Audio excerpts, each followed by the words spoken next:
Damos la bienvenida a todos mis amados, muy buenos días a todos y a todas en esta mañana, que sea un día de bendición, que sea un día acompañado de la gloria de Dios en sus vidas, en sus familias y en las actividades que ustedes desarrollan día a día.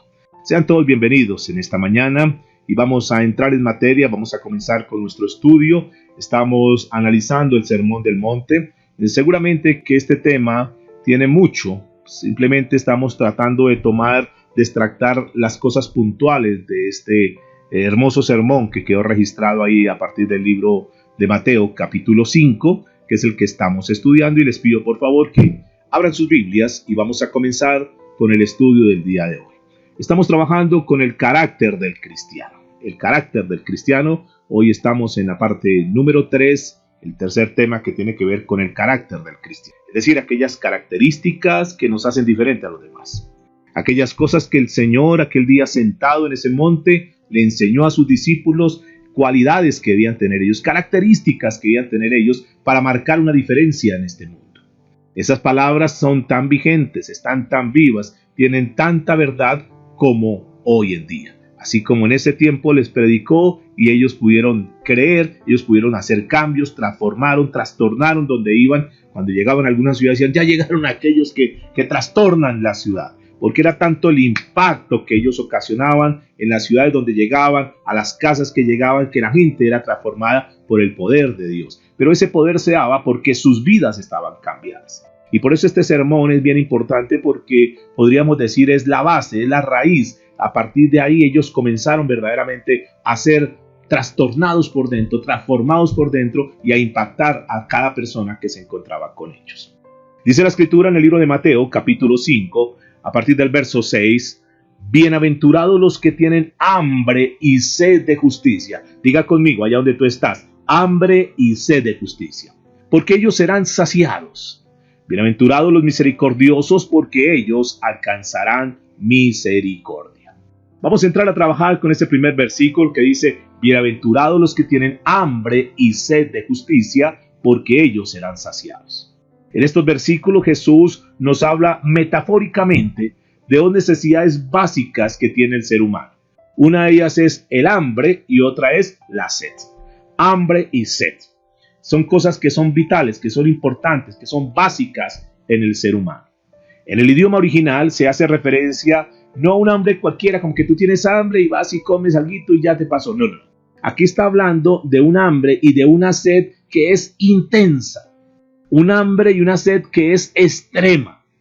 Casi que podríamos decir que están a punto de morir, a punto de fallecer. Pero que solamente esa hambre y esa sed podía ser saciada con pan y con agua. Es decir, que si no comían pan, que si no tomaban agua, posiblemente iban a desfallecer, iban a desmayarse, iban a morir posiblemente. A ese extremo es que está hablando. Cuando dice bienaventurados, van a ser gozosos aquellos que tienen esa intensidad de hambre y de sed. Pero aquí, cuando nosotros lo miramos, aplicando a lo espiritual, aplicando esta extensión a lo que es la vida de cada uno de nosotros, el Señor nos habla de nuestras necesidades básicas. Dos necesidades básicas en lo espiritual que nosotros tenemos que considerar, que tenemos que vivir, que tenemos que desarrollar. La primera necesidad de un verdadero cristiano, de un verdadero discípulo, es la necesidad extrema de Dios. Diga conmigo, necesidad de Dios. Hasta ese punto, decir, Señor, yo te necesito, por favor. Yo no puedo vivir sin ti, Señor. Una necesidad de Dios. Pero también lo segundo que muestra es una necesidad de justicia.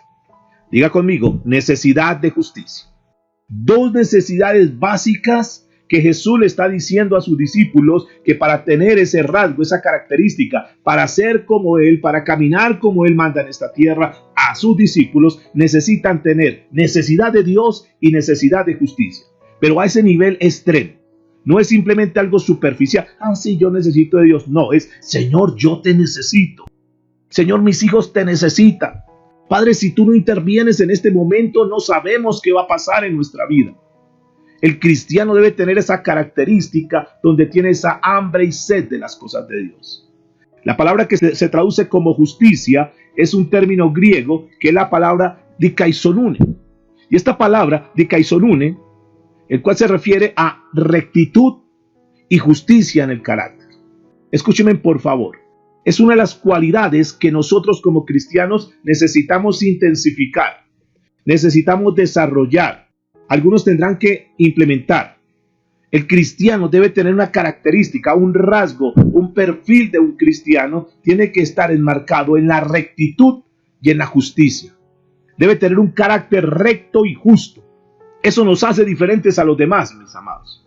Y máxime cuando estamos en un mundo, cuando estamos en una sociedad donde todo lo quieren manejar de una forma distorsionada, de una forma ilegal, donde no hay justicia, donde no hay claridad, donde cada uno quiere aprovecharse el uno al otro. Ahí es cuando el Señor dice, ustedes van a marcar la diferencia y ustedes en ese mundo tienen que ser rectos y justos.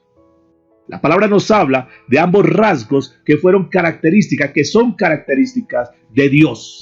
Y recuerde que el Señor dice que nos hizo a su imagen y semejanza. Y dentro de las características, dentro de lo que tiene que ver con el carácter de Dios, es que Dios es recto y Dios es justo. ¿Están de acuerdo conmigo? Dios es recto y es justo. Y eso mismo quiere que nosotros desarrollemos, que nos parezcamos a Él en ese sentido de ser rectos y justos.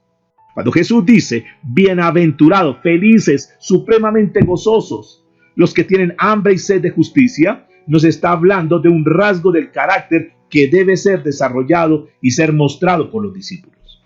No basta, mis amados, y escúchenme porque aquí estamos entrando ya a otra dimensión en lo que tiene que ver con lo espiritual.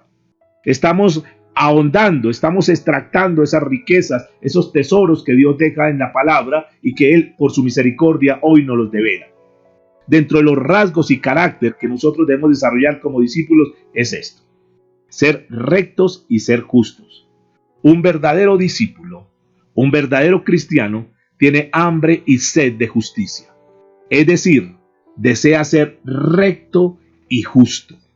Desea, hay un anhelo. Él comienza a evaluar su vida, comienza a mirar cada una de las facetas de lo que él desarrolla. Dice, esto no es recto, esto no es justo, lo tengo que abandonar. Tengo que hacer esto que es lo correcto. Antes de tomar alguna decisión, antes de hacer algo, primero piensa en esto. Dice, esto es recto, esto es justo, y si eso es recto y si eso es justo, dice, yo lo hago. Él tiene hambre y sed, él quiere hacer las cosas legales, él quiere hacer las cosas rectas, él quiere caminar verdaderamente agradándole a Dios, aunque lo vean o no lo vean. A él no le interesa si el mundo lo ve, a él lo único que le interesa es que Dios lo está viendo en todo momento y todo lo que él hace lo quiere mostrar verdaderamente como un hijo de Dios, haciendo lo recto y lo justo. Así se va a comportar en donde esté. Y así se va, en la medida que va trabajando en esa área. Voy a hacer esto que es recto, esto no lo voy a hacer, nadie te está viendo, nadie lo sabe, nadie lo conoce, pero tú sabes que eso no es justo, que eso no es recto, que eso no es lo correcto que tienes que hacer, y sencillamente abandona eso y comienza a hacer lo correcto. ¿Sabe qué está pasando en ese momento? Que él se está conformando a la imagen de Dios, está siendo formado a la imagen de Dios, y eso es lo que el Señor quiere. Y a eso el Señor nos ha reunido en esta mañana, para que escuchemos este mensaje, y que si alguno sabe que no está haciendo las cosas rectas, que si hay algo en tu vida que no está siendo justo ni recto, por favor, para que tú puedas enderezar el caminar, hacer un cambio en tu vida. Otro significado que encontré de esta palabra dikaisonune es justificación. Por eso dice la palabra bienaventurado, bienaventurado, bienaventurado, feliz aquel que sabe que está justificado. ¿Qué es justificación entonces? Ustedes lo saben, y si no lo saben, hoy van a tener ese concepto para que lo tengan muy claro. ¿Por qué nosotros debemos ser, como lo he enfatizado en estos días, que nosotros como cristianos, nosotros como hijos de Dios, debemos ser las personas más felices? Tenemos unas riquezas que no tienen precio, mis amados. Pero sin embargo hay muchas personas que viven infelices, que viven tristes, que viven preocupados, que están en este momento angustiados porque no saben lo que va a pasar. Precisamente porque no conocen estos tesoros, porque no saben que son multimillonarios, archimillonarios, porque tienen las riquezas de Dios.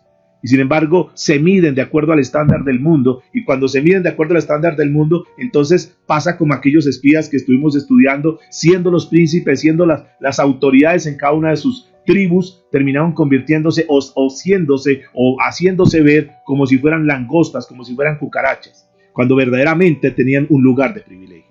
¿Qué es la justificación? La justificación es el acto por el cual Dios declara, escúcheme por favor, es el acto mediante el cual, es el acto por el cual Dios declara absuelto, sin delito, sin pecado, a todo aquel que ha creído en el sacrificio de Cristo. Repito, es el acto por el cual Dios declara absuelto, sin delito, sin pecado, a todo aquel que ha creído en el sacrificio de Cristo. Por eso es que la Biblia dice que bienaventurado va a ser feliz, porque él ya sabe que es justo, porque él ya sabe que Dios ha hecho una obra tremenda. Él es justo y como Dios es justo, recuerde que es una de las características que veíamos de Dios, como Dios es justo, Él debe castigar el pecado. Un pecado por el cual nosotros cometimos y teníamos que haber pagado un precio. Nosotros habíamos de ser castigados, pero por su amor a nosotros envió a su Hijo Jesucristo a pagar por nosotros ese pecado. Aquel Jesús fue a la cruz del Calvario, fue al madero y pagó en nuestro lugar. Entonces, ahora la justicia de Dios es satisfecha. Esa deuda que estaba por pagar ya se pagó. Por eso nosotros somos absueltos. Ya no tenemos esa culpabilidad. Ya el Señor ha quitado esa carga, ese peso que teníamos nosotros, el peso del pecado. Dios es satisfecho a través del sacrificio de su Hijo en la cruz del Calvario.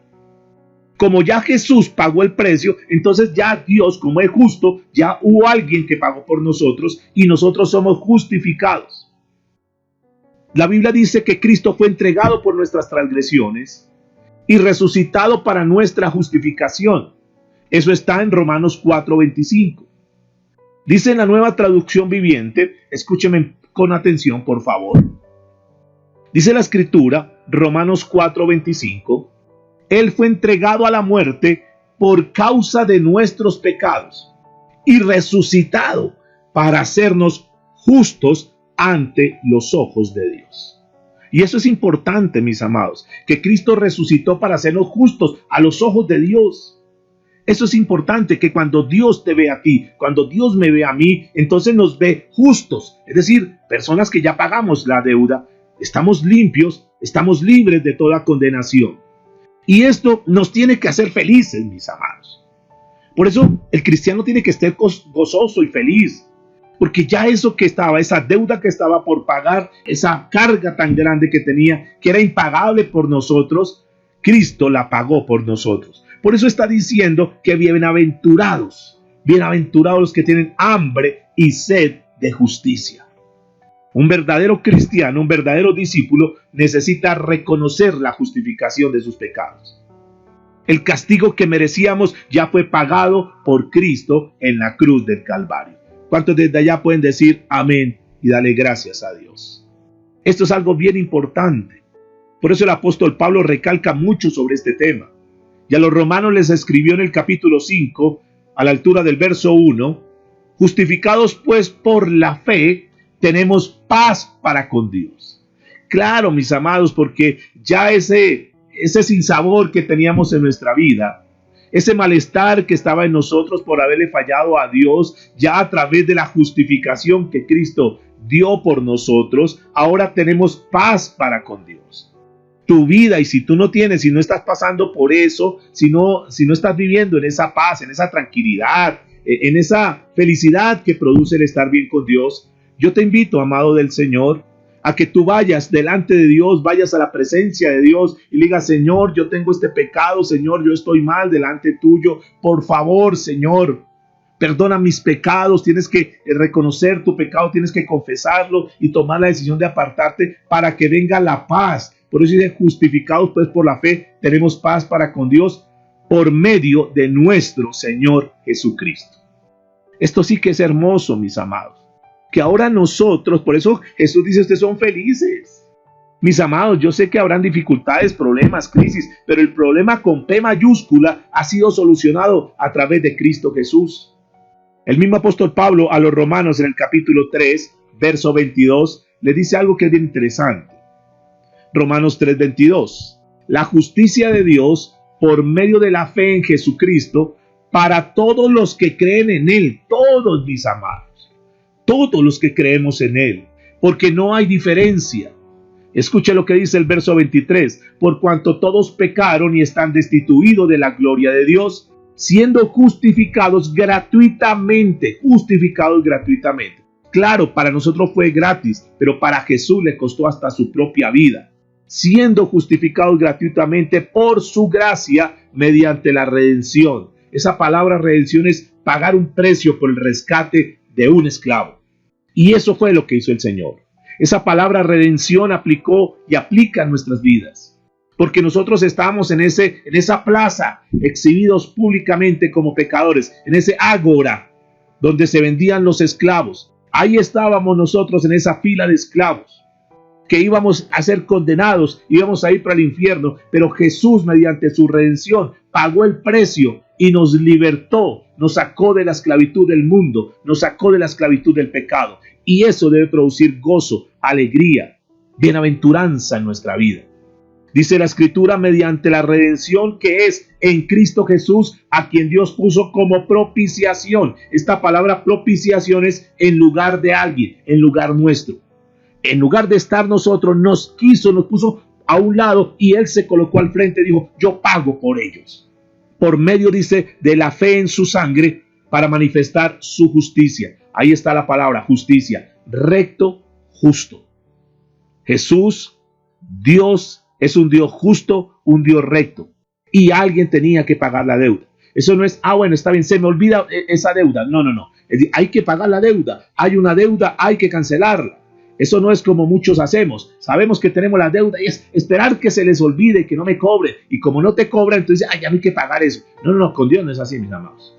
Alguien tenía que pagar tarde que temprano la deuda.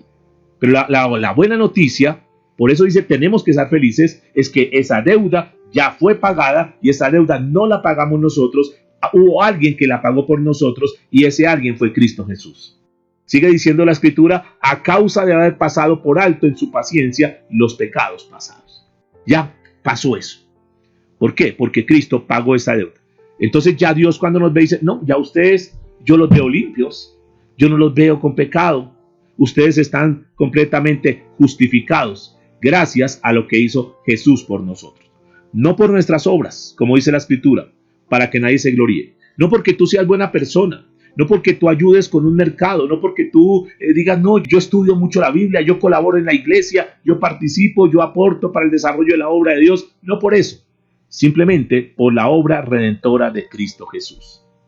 El mismo apóstol Pablo le escribió a los Corintios en su segunda carta, 2 Corintios capítulo 5, a la altura del verso 21, escribió lo siguiente. Al que no conoció pecado, por nosotros lo hizo pecado, para que nosotros fuésemos hechos justicia de Dios en él.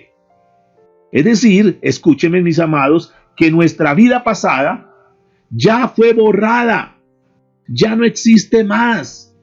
El Señor cuando fue a la cruz del Calvario borró, es como si tuviéramos ese pergamino escrito de todos los pecados, de todas las maldades que hemos hecho en nuestra vida, y el Señor pasó su borrador con su sangre y nos limpió completamente. Ahora esa hoja está limpia. Eso es lo que nos debe producir felicidad.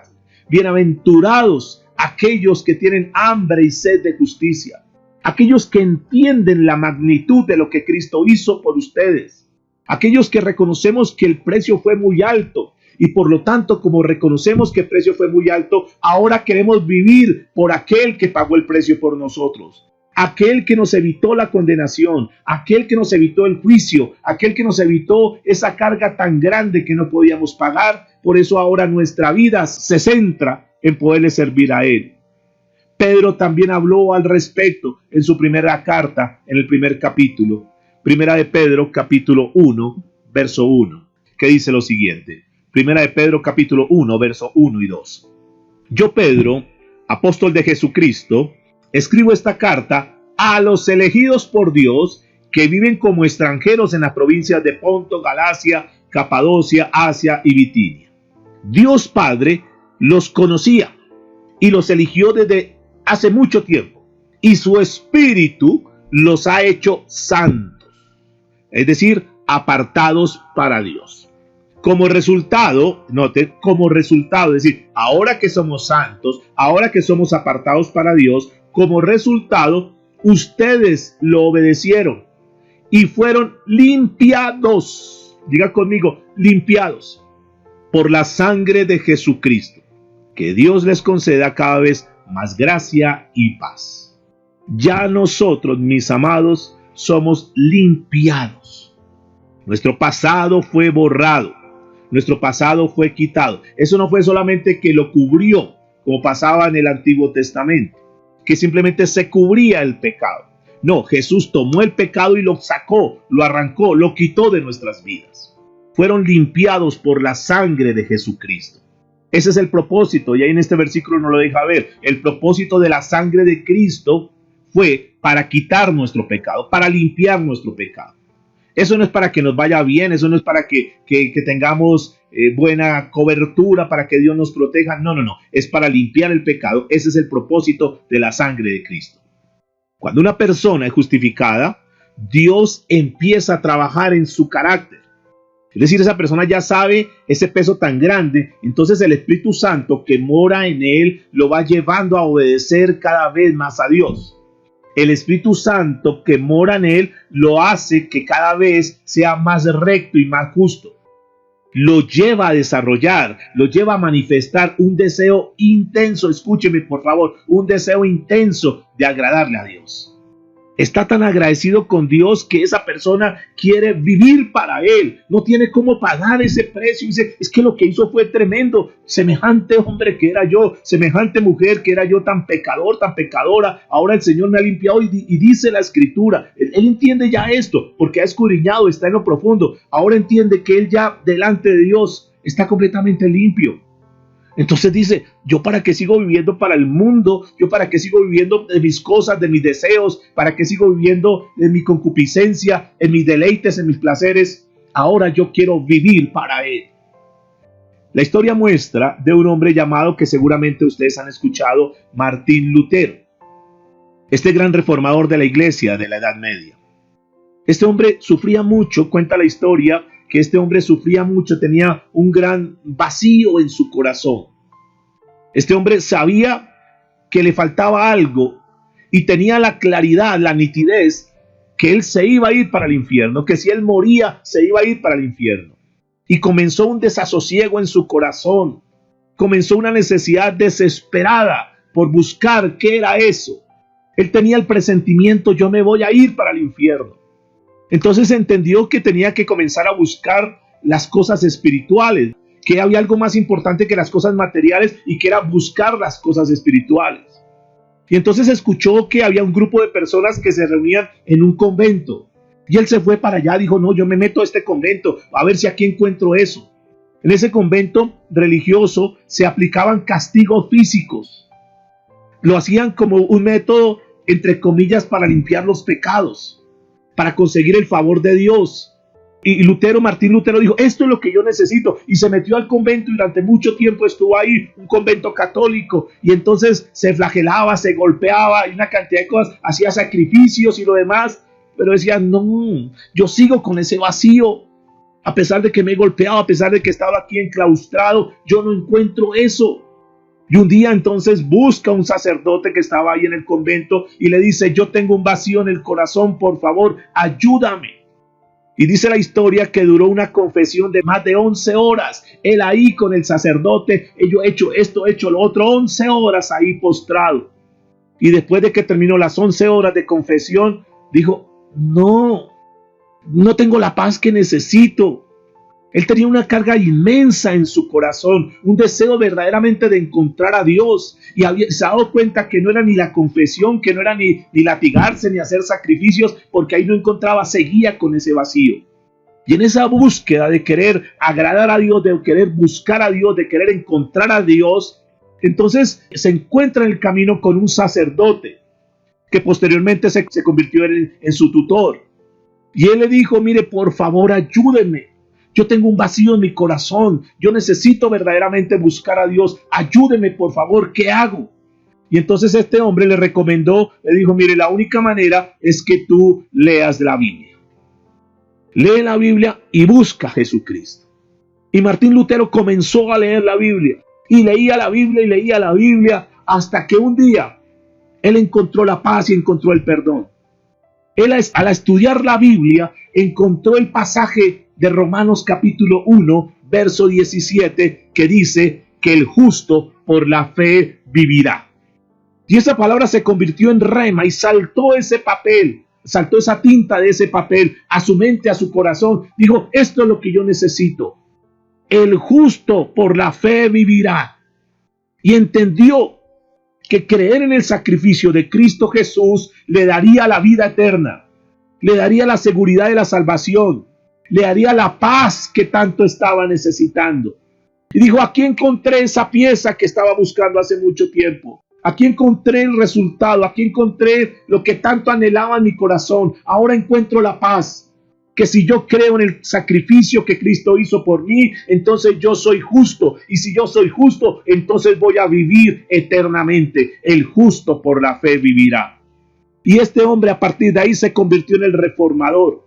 Y entonces comenzó a hacer un trabajo bonito, a decirles, ustedes ¿por qué no le dicen la verdad al pueblo católico? ¿Por qué no dicen la verdad que estas cosas no son, que no es la idolatría, que no son los sacrificios, que no son los responsos, que no es eso, sino que tienen que tener una vida entregada a Jesús? ¿Por qué ustedes no lo hacen? ¿Ustedes por qué le cobran por todo a la gente? ¿Ustedes por qué se están enriqueciendo y no le están mostrando el tesoro verdadero que es Jesús en el corazón de las personas? Usted sabe que fue expulsado y una cantidad de cosas sucedió con él. ¿Por qué no le muestra la equidad? ¿Por qué no le muestra la justicia a la gente? Y de ahí Martín Lutero se convirtió en el gran reformador. ¿Por qué, mis amados? Porque entendió una verdad y esa verdad transformó su vida. Por eso la Escritura dice, conoceréis la verdad y la verdad nos hará libres. ¿Cuál es entonces el verdadero afán que debemos tener nosotros como cristianos? ¿En qué nos debemos centrar? ¿En qué debemos desgastar nuestra fuerza, nuestra energía, nuestra capacidad, nuestros dones y talentos y aún recursos? En buscar verdaderamente lo que es de Dios. Y acompáñenme por favor para ir terminando en Mateo capítulo 6, verso 31. Abran ahí sus Biblias por favor. Mateo 6, 31. Dice la Escritura, no os afanéis pues diciendo, diga conmigo, no nos afanemos. No os afanéis pues diciendo, ¿qué comeremos? ¿O qué beberemos? ¿O qué vestiremos? Porque los gentiles buscan todas estas cosas. Pero nuestro Padre Celestial sabe que tenéis necesidad de todas estas cosas. Verso 33. Mas buscad primeramente, escuchen, la prioridad, el afán que debemos tener nosotros. Buscad primeramente el reino de Dios. ¿Qué es un reino? Un reino es un territorio donde hay un rey, el cual gobierna con sus leyes. Busque primeramente el reino de ¿quién? De Dios. Ese debe ser el afán. De cavar, como anoche hablábamos en esa parábola que el Señor nos enseñaba. Cavar profundamente para encontrar ese tesoro. Busque primeramente el reino de Dios y su justicia. Noten, y todo lo justo y todo lo recto. Vaya a la Biblia y comience a mirar, esto es lo que tengo que hacer y comience a hacerlo. Esto lo tengo que quitar de mi vida y quítelo. Comience a tener una vida recta y justa de acuerdo a las leyes que está dando el Rey, que es el mismo Dios y que lo deja en la palabra. Busque las cosas de Dios y su justicia. Ahora, cuando hace eso, mire lo que dice la Escritura. Y todas estas cosas os serán añadidas. Así que no te afanéis por el día de mañana, porque el día de mañana trae su afán. Iglesia, no nos preocupemos por lo que va a venir mañana. Tranquilos que mañana vendrá su afán. Cada día trabajamos, cada día vivimos. Hoy quiero tener este día que está comenzando. Quiero tener un día agradable ante los ojos de Dios. Hacerlo justo, hacerlo recto. No te preocupes por mañana. Dios dice la Escritura, porque el día de mañana traerá su afán. Basta cada día su propio mal. De manera pues, mis amados, que el verdadero cristiano, el verdadero discípulo, el que tiene un carácter, que es lo que estamos trabajando en el carácter, debe primeramente tener un hambre y una sed intensa de hacer lo justo para agradarle al Señor. Esa debe ser nuestro afán. Nuestro afán no es conseguir las riquezas, nuestro afán no es conseguir esto, conseguir lo otro, no. Nuestro afán verdaderamente debe estar centrado en agradarle al Señor. El resto, escuche lo que dice la Biblia, el resto Dios lo hará por añadidura. Que nuestra prioridad, que nuestro afán entre comillas, que nuestro eje central de nuestra vida, del día a día, cada día su propio afán, que el día de hoy sea agradarle a Dios. Todos hemos escuchado y hasta hemos memorizado este texto, ¿verdad? Que busca primeramente el reino de Dios y su justicia, y lo demás vendrá por añadidura. Ya lo tenemos aquí en nuestra mente, lo conocemos, Mateo 6:33, y eso lo sabemos muy bien. Pero son pocos los discípulos, pocos los cristianos que lo practican. ¿Por qué? Porque la agitación de este mundo, la agitación de la vida, nos lleva a tener nuestro tipo de hambre, otro tipo de hambre que no es lo que Dios dice.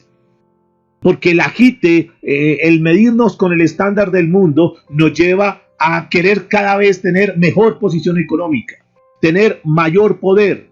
Y si nosotros nos descuidamos, podemos vernos inmersos en esa dinámica del mundo, que nos empuja cada vez más y más a buscar más y mejores cosas materiales. Pero nos vamos alejando del verdadero propósito. Busca primeramente. Ahora, aquí es interesante poder hacernos unas preguntas. Honestamente y delante de Dios en esta mañana, tú que estás ahí, tal vez solito, o que tú estás ahí con tu familia, pregúntate, verdaderamente, ¿de qué tienes hambre hoy? No me decís, pastor, es que ya tengo hambre, ya quiero el desayuno. Pastor, es que quiero comprar esto, es que, ¿de qué tienes hambre hoy verdaderamente? ¿Verdaderamente tú tienes hambre de las cosas de Dios? ¿Verdaderamente tú quieres cada vez aprender más y más y más de Dios? ¿Te has alimentado y quieres más y yo quiero seguir buscando de Dios? ¿Esta es tu verdadera hambre, las cosas de Dios? Yo pregunto, ¿para qué trabajas tanto? ¿Cuál es el propósito de conseguir tantas cosas materiales? ¿Cuál es tu afán en la vida? ¿Qué es lo que a ti te está preocupando? ¿A dónde vas con esta vida que estás llevando? ¿Cómo estás edificando tu vida espiritual? ¿Cuál es el alimento espiritual que tú estás recibiendo? ¿Verdaderamente tú a manera personal estás buscando las cosas de Dios? ¿Quiere profundizar? ¿Quiere ahondar más? ¿Quiere investigar más? ¿Quiere aprender más? ¿Estás pidiéndole al Señor que te dé revelación, que te dé sabiduría? Honestamente, amado y amada del Señor, ¿cuál es tu prioridad en la vida? ¿Será esto lo que dice el pasaje? Buscad primeramente las cosas de Dios. Honestamente, ¿será eso lo más importante para ti? Evalúate y tú mismo da la respuesta. Si la respuesta es afirmativa, si la respuesta es sí, yo realmente tengo como prioridad buscar de Dios, digo, qué bueno porque ese es el afán, ese es el deseo. Y lo demás tú sabes que es añadidura. Pero si alguien dice, no, yo la verdad, pastor, honestamente, aunque yo lo diga, pero realmente mi prioridad son otras cosas. Yo puedo decir que sí, que mi prioridad es Dios, pero honestamente, yo sé que mi prioridad son otras cosas. Busca el reino de Dios y su justicia, como dice la Escritura. Esto tiene que ser una actitud de corazón. Eso tiene que ser una actitud del corazón del discípulo. No porque alguien te diga, no porque yo te lo diga, sino que tiene que estar en el corazón tuyo. Porque tú sabes que ahí hay un tesoro. La Biblia dice que donde está nuestro tesoro, ahí está nuestro corazón. Preocupémonos por hacer todo lo que es agradable ante Dios. Que caminemos conforme a su voluntad. Y no nos afanemos, escúchenme mis amados, hoy que estamos comenzando una nueva jornada, no nos afanemos ya de las cosas terrenales. Ese no tiene que ser nuestro afán. No te preocupes por eso. Busca primero las cosas de Dios. Porque buscar primero lo material es una actitud de cualquier incrédulo. Y recuerde que cuando estamos hablando del carácter, son cosas, son cualidades, son características que nos hacen diferentes a los demás. Y eso tiene que estar marcado en nuestro corazón. Un verdadero discípulo, un verdadero cristiano, tiene como prioridad buscar a Dios y hacer lo que Él dice. Eso tiene que ser la prioridad. Lo que tú buscas en esta tierra es lo que tienes en tu corazón. Hay frases que dicen, no, es que así yo soy, así yo me quedo y yo no voy a cambiar, yo siempre he sido así. Escúcheme, no debe ser parte del lenguaje nuestro. Tenemos que cambiar. Si así éramos nosotros, si nuestro afán era eso, ¿por qué no hacemos el viraje? ¿Por qué no hacemos el cambio? ¿Por qué no dices, yo debo buscar el reino de Dios? Es decir, yo debo buscar lo que es recto. Yo debo hacer lo que es correcto. Debemos estar contentos con lo que tenemos, mis amados. Una cosa es estar contentos y otra cosa es conformarnos. Pero aquí yo quiero enfatizar para terminar en esta mañana que debemos estar contentos con nuestra situación actual. Como decía el apóstol Pablo en Filipenses capítulo 4, verso 12, Pablo decía, sé vivir humildemente y sé tener abundancia. Y en todo y por todo soy enseñado. Me gozo. Gózate en este momento. Disfruta tu familia. Que tal vez hay hijos que te generan problemas, dificultades, que tal vez tengas problemas, crisis en algún área de tu vida, pero esté contento. Dios te ha dado vida. Hoy tú puedes respirar sin tener que pagar. En este momento, en esta hora, hay muchas personas que tienen que pagar para poder respirar. Tú y yo podemos respirar sin tener que pagar. Dios nos ha guardado, Dios ha estado con nosotros. Que sí, que de pronto en algún momento pasamos por situaciones de escasez. Bueno, mis amados, pero estemos contentos. Muchos no están contentos con la escasez. Entonces están, ay, pero ¿por qué? Si yo soy cristiano, si es que a mí me dijeron. No. Esté contento. Preocúpate por buscar las cosas de Dios. Pero hay otros que están inconformes, incluso teniendo cosas. ¿Por qué están inconformes? Porque quieren tener más. Quieren tener más posesiones materiales. No están contentos con lo que tienen porque quieren cada vez tener más. Y cuando Dios les da algo, entonces ya eso no los satisface y quieren más. Unos por un lado están descontentos porque no tienen nada. Y otros porque tienen, tampoco quieren estar contentos. Y ni por lo uno ni por lo otro. Mis amados, aprendamos. Escúchenme por favor, un verdadero discípulo espera la provisión de Dios y está conforme con ella. Independientemente si es abundante o si es escasa. No importa, sabe que depende de Dios. Sabe que depende de la misericordia de Dios. Y cuando recibe algo, sea mucho, sea poco, le dice, Señor, gracias, porque tú has sido bueno, porque tú me has guardado, porque tú me has cuidado. Gracias por esto que tú me has dado, Señor. Así sea poco, pero voy a administrarlo de la mejor manera, Señor. Voy a honrarte con lo que tú me has dado, Señor. Voy a administrarlo de la mejor manera. Voy a tomar decisiones sabias para que con estos recursos, puedan ser muchos o sea, puedan ser pocos, tú los administres de la mejor manera. Y estás contento.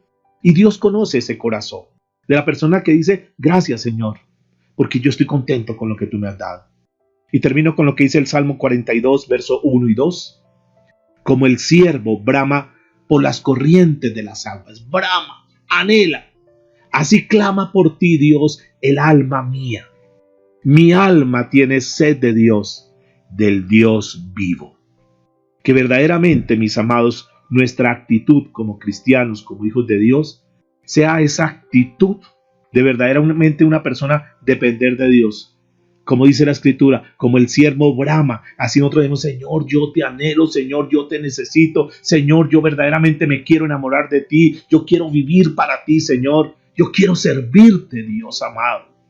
Y a mí me sorprende algo que dice aquí en el versículo 7 de Mateo 5. Bienaventurados los misericordiosos, porque ellos alcanzarán la misericordia. Yo no sé si ustedes han notado que las primeras 4 bienaventuranzas hablan sobre el carácter del discípulo, de una situación interna en el corazón. El Señor describe, lo primero que nos dijo fue la pobreza de espíritu. Nos habló del llanto que se produce por la necesidad de Dios. La humildad nos habló el Señor, la mansedumbre.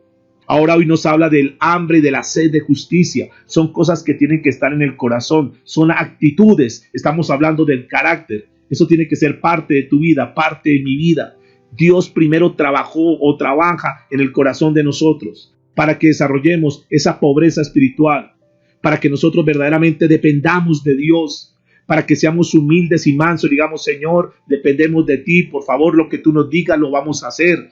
¿Qué tenemos que hacer? ¿Qué tenemos que vivir en esta tierra? Y eso lo vamos a hacer. Y luego nos dice el Señor en esta parte, en esta tercera entrega de lo que tiene que ver con el carácter del cristiano, aquel que tiene hambre y sed de Dios. Señor, yo quiero más de ti. Yo quiero más, voy a buscarte verdaderamente, intensamente. Quiero caminar en justicia. Quiero hacerlo recto. Quiero hacerlo justo. Cuando tú tienes esas cualidades, entonces esta bienaventuranza que dice el verso 7, bienaventurados los misericordiosos, porque ellos alcanzarán misericordia, tú lo vas a poder desarrollar. Porque tú sabes que Dios te perdonó, porque tú sabes que Dios te justificó, porque tú sabes que dependes de Dios, porque tú sabes que necesitas de Dios, porque tú sabes que tienes que ser sumiso, obediente, manso en lo que Dios te dice. Y cuando tú tienes eso en tu corazón, entonces va a ser mucho más fácil ser misericordioso. Va a ser mucho más fácil ayudar a los demás. perdonar a los demás, porque sabe que como Dios te perdonó, entonces tú tienes misericordia con aquel que no has perdonado y dice, no, yo tengo que tener misericordia. Así como Dios tuvo misericordia y me perdonó, yo también no voy a perdonar. Así como Dios me ha ayudado, así sea poco o mucho, entonces yo voy a ayudar a aquel que tiene necesidad. Y esa misericordia comienza a desarrollarse. Esa parte externa que ya es visible comienza a desarrollarse como resultado de lo interno que Dios ha hecho primero en el corazón de cada uno de nosotros. El verdadero discípulo sabe que ha recibido misericordia de Dios y como sabe que ha recibido misericordia de Dios, por lo tanto debe mostrar misericordia y perdonar a los que le ofenden. Y en ese sentido, esa persona vive en paz y vive tranquila. Ese es el tiempo, mis amados, para quitar toda carga de nuestra vida y poder disfrutar esa vida que Dios nos ha entregado. Esos tesoros que están ahí, pero que Dios en su misericordia decide abrirlos para entregarnos. Esos tesoros, esas perlas preciosas, esos diamantes que es la palabra de Dios, cuando uno excava, cuando uno profundiza, encuentra esas riquezas. Y hoy el Señor nos ha entregado esta riqueza. Lo que tú hagas con ella es tu decisión. Tú decides si quieres seguir viviendo amargado, si quieres vivir frustrado, si quieres seguir viviendo preocupado, afanado por todo lo que el mundo está ofreciendo y que tú no lo tienes, o si verdaderamente decides buscar primeramente el reino de Dios y su justicia y esperar que todo lo demás, conforme a como Dios lo promete, venga por añadidura. Inclina tu rostro y vamos a orar al Señor, vamos a darle gracias. Padre, muchas gracias te damos en esta hora. Gracias por tu misericordia, gracias por tu palabra, Señor. Gracias por ser tan bello con nosotros y reunirnos en esta sala virtual, en la comodidad de nuestras casas, para hablar a nuestro corazón directamente, Señor. Esta es una de las bienaventuranzas que nosotros debemos tener. Es algo que debe ser parte nuestra, ya es un activo que tú tienes. Es un tesoro que tú tienes ahí. Bienaventurados los que tienen hambre y sed de justicia. Bienaventurados aquellos que verdaderamente desean buscar intensamente a Dios. Bienaventurados aquellos que verdaderamente quieren hacer las cosas justas y rectas ante los ojos de Dios. Van a ser felices, vamos a ser felices, mis amados. Esa es la verdadera felicidad cuando tú has encontrado el tesoro del Evangelio, cuando tú has encontrado el tesoro de Cristo. Cuando ahora ese tesoro mora en tu corazón y tú dices, ¿yo por qué estaba afanado y preocupado por tantas cosas que el mundo me quería ofrecer cuando tengo la mayor riqueza de la vida, que es Dios dentro de mí, que es el Espíritu Santo que me guía, que es el haber sido perdonados y tener la vida eterna? Es la mayor riqueza. Y entonces comenzamos un día como hoy, comenzamos nuestra vida a partir de ahora, diciendo, ahora ya tiene sentido mi vida. Como aquel hombre Martín Lutero que encontró eso que necesitaba y a partir de ahí seguramente su vida cambió, su vida verdaderamente encontró el propósito por el cual estaba en la tierra y tú también ya tienes ese tesoro, yo tengo ese tesoro. ¿Por qué nos afanemos por lo demás cuando la Biblia dice buscad primeramente las cosas de Dios y su justicia y todo lo demás, mis amados? Seguramente que cualquier preocupación que tú tengas en esta hora está entre todo lo demás. Tenlo por seguro que en la misericordia de Dios, en la soberanía de Dios, Él, si así le place, te la dará como añadidura. El problema con P mayúscula lo hemos resuelto a través de Cristo Jesús. El resto de problemas de ahí en adelante, cualquier problema que sea, por grande que sea, es un problema de P minúscula. Y si Dios te ayudó, si Dios nos ayudó a solucionar el problema con P mayúscula, ¿no crees que nos ayudará también en todos los problemas con P minúscula que hoy tengamos? Cualquiera que sea la situación, cualquiera que sea la crisis, ¿por qué no la presentas delante de Dios y le dices, Señor, tú que conoces? Recuerda esto que Dios nos habló a través de estos reyes como Josafat, como David, como Salomón, que tenían una muy buena costumbre y era entregar todos los problemas, las dificultades en las manos de Dios y pudieron ver la misericordia de Dios. Recordemos ese apóstol Pablo cuando dejó escrito que el Señor se hace fuerte en medio de nuestra debilidad. Cuando somos débiles es cuando somos más fuertes. Claro, porque cuando somos débiles, entonces reconocemos que solamente Dios nos puede dar la respuesta. Y entonces lo mejor del mundo, lo mejor de esta tierra, lo mejor que Dios tiene es su poder, va a ser desatado a través de la gracia y de la gloria de Dios. Mis amados, este es un tiempo para verdaderamente priorizar nuestra vida. Enfócate.